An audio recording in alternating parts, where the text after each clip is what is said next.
à tous. La Masechet Yoma dans Vav Amud Bet nous pose la question suivante. Nous savons que le Kohen Gadol devait être isolé 7 jours avant Yom Kippour afin de se purifier.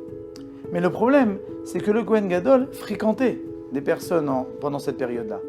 Et la Gemara demande, mais pourquoi nous ne devons pas craindre que peut-être une de ces personnes va mourir en présence du Kohen Gadol, et là le Kohen Gadol sera impur en présence d'un mort.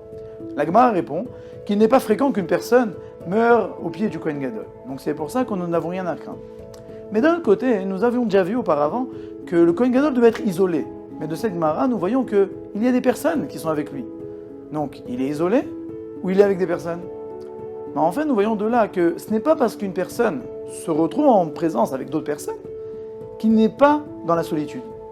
Ce qu'il est vrai, des fois, dans une société, on a l'impression que tout le monde est avec tout le monde, mais si on réfléchit, une personne, après, quand elle rentre chez soi, elle peut se trouver tout seule. Peut-être on ne lui a pas adressé la parole, on ne lui a pas dit un bonjour, on ne l'a pas souri, et croyant qu'elle est avec nous dans notre communauté ou qu'elle est à côté de nous, alors on s'est dit, elle n'est pas toute seule.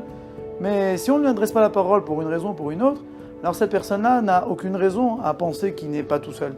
On raconte sur le Rav Michael Yehuda Levkovitch qu'il priait dans une synagogue et à la fin de la tfila, il s'adressait à une vieille personne en lui adressant un bonjour. Cette personne lui dit, tu sais, j'ai subi la Seconde Guerre mondiale, j'ai donné tout mon corps là-bas. Et là, lorsque j'arrive ici, tu es la seule personne qui m'a adressé un bonjour.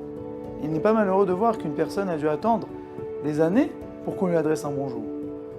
Les paroles de bonjour, les encouragements, ne sont pas forcément que des plus. Des fois, ils peuvent donner même la vie à une personne.